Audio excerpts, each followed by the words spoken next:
Hey everyone, welcome back to the channel. I'm about to tell you a story that'll make you think twice about who you're talking to or what you might assume about someone. This one's a real roller coaster, and trust me, it's going to leave you reflecting on how we treat others based on appearance, status, and power. It all began on an ordinary day in the bustling capital city of my country. I was just like any other young man in my late 20s, navigating the streets, trying to keep a low profile and blending in. The last thing I expected that day was to be humiliated by someone who had no clue about who I really was. It all started when I stepped onto a crowded local flight headed for one of our neighboring countries. I walked into the aircraft and scanned the room.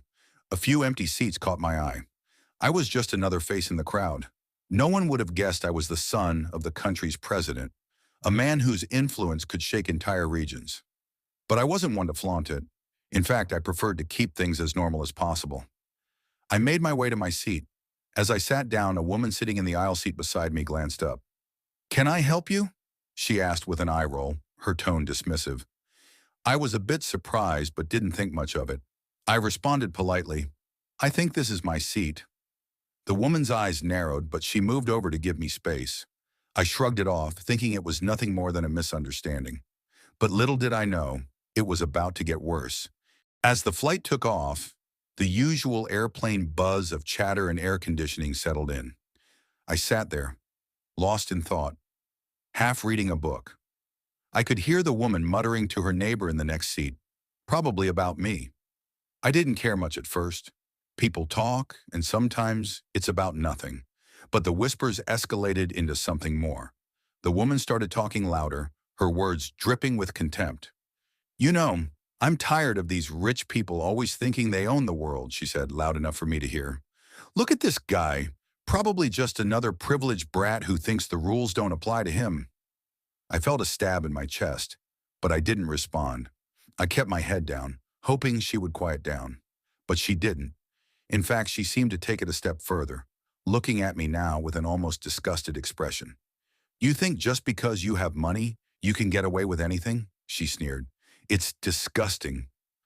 I was trying to stay calm, but my blood was starting to boil. This woman knew nothing about me. She didn't know my struggles, my history, or the responsibility that weighed on my shoulders every day. But she wasn't done yet. A few minutes later, she turned to her friend and whispered loudly enough for me to hear, "People like him make me sick. I swear, if I had the chance, I'd teach him a lesson. You can't just treat people like they're beneath you." And then, as if to drive the point home, she stood up and walked into the aisle. The woman, who was clearly angry now, turned back to face me and did something unimaginable. Without warning, she spat on me. I froze.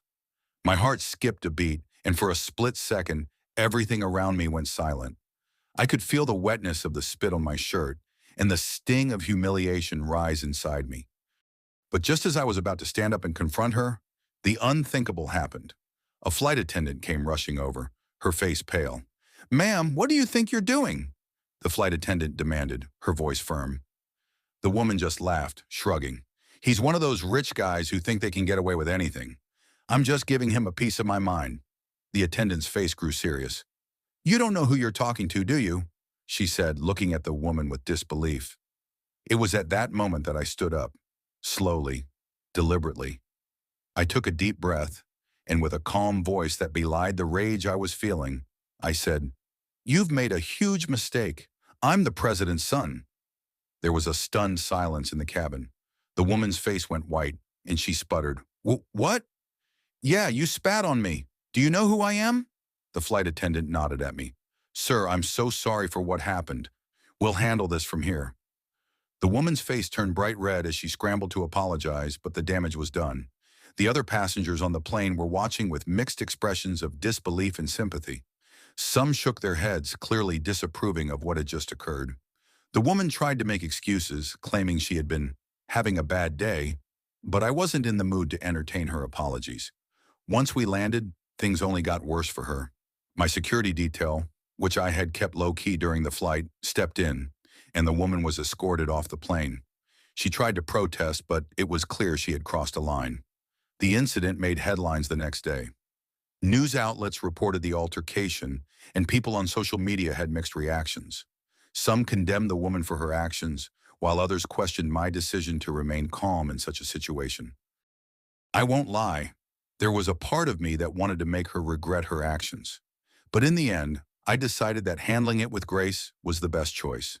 We live in a world where assumptions can be made about us based on our appearance, status, or even our circumstances.